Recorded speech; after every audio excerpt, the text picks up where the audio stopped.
What's up, y'all? Mad at Blue here. So, very quickly, hopefully, I'm gonna go over the products that I use. People always ask me what products do I use.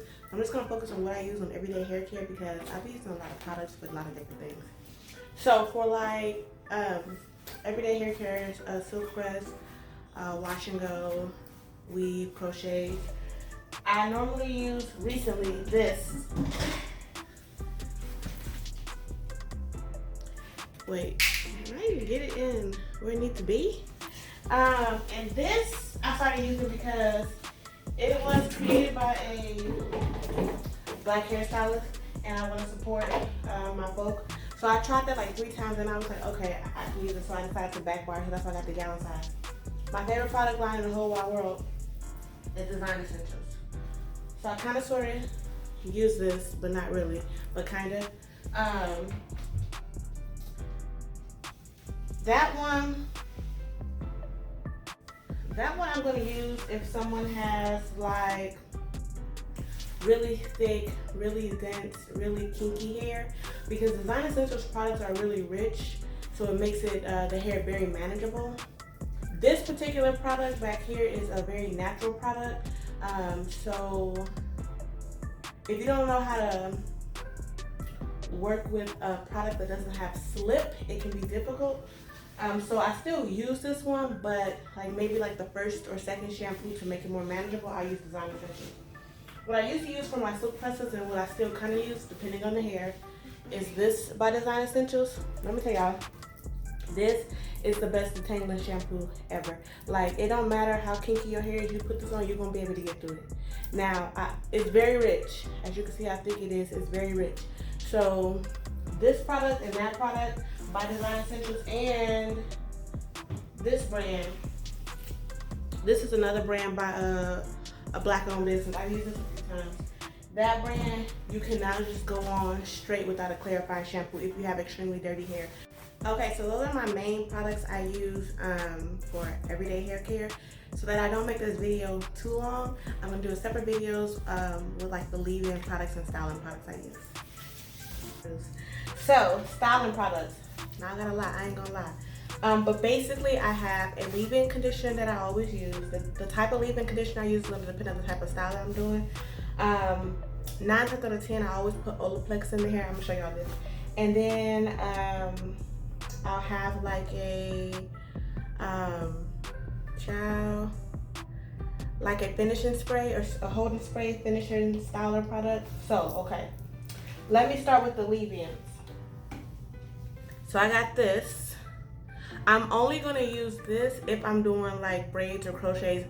The person that created this product, I believe, she mostly does silk presses and I think like quick leaves or something. So I think she uses her leave-in conditioner even on her silk presses. I personally don't use a creamy leave-in conditioner. I don't like a creamy leave-in conditioner, and I do not use it if I want to press the hair. My main regular leave-in spray conditioner is this by Mizani. And then if the hair is color treated, relaxed, damaged in any way, I'll use this. It's a 10. This particular line of It's a 10 I love. It's very expensive, but I love it. And then Olaplex, they have the bonding oil. They also have a cream. I don't use the cream because, again, I don't use creams on like presses. So if I'm doing heat at all, I'm going to use this. I even use it on my extensions. Whatever I use on real folk, I use on my extensions because I need to take care of my extensions, okay? Okay, so that's all my leave-ins. Now, I lied. That same product, which is called the Big Jug products. I'm sorry, y'all, I'm trying to rush. The Big Jug products I use is by 1212. This is her leave-in. I've never used it before. This is my first time using it. I used the whole thing almost. But the other times I used her products, I never got the leave-in, but I decided to get the leave-in this time.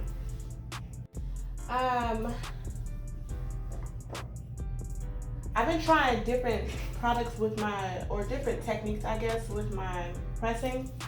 I sometimes use this. Okay, this I use very little. Like, it's kind of thick, but I'll say since I got introduced to this in hair school in 2012, I've probably had 4 of these. So in all that time, it lasts a long time.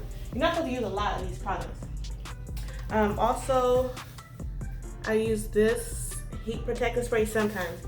It gives the hair kind of like a stiffness to it, but not when you comb it out. It's soft. but I don't use it on everybody. Like if you got fine hair, most likely I'm not gonna use it. This is another product by a small business owner. She's also a hairstylist. This is her heat protectant spray. I came across her YouTube years ago. She's known for doing silk presses. Now she switched over to like microlinks, but she recently came out with products and tools. Finishing spray, I've been using this since hair school. If you want your curls to last, that right there.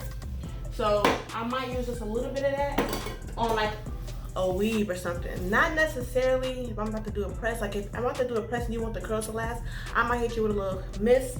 But you know, we don't want no crunchy curls. And then I just recently got this. I don't really know how I feel about this. It's supposed to be a humidity spray, but I just feel like there's nothing fight against humidity. If you're gonna sweat, you're gonna sweat. And you're gonna ruin your press. Okay, last couple things. This is the only product that I use on the hair if I'm doing braids, crochets, any type of braided hairstyle, or like a ponytail. And I just use a little bit. Oh, I got noticed. When I say a little bit, I mean a little bit. Like, I don't know how long I've had this. I want to say I've had this at least since January. So you see how much is in there. I'll use like that much on the whole head. And then if I'm doing braids for like a weave or something, then I use that. So that's pretty much all the products I use. It just depends on the person's hair, how thick their hair is, how thin it is, their curl pattern. All that stuff determines what I use, but for the most part, I use the same stuff and I just switch how I use it depending on what the person needs.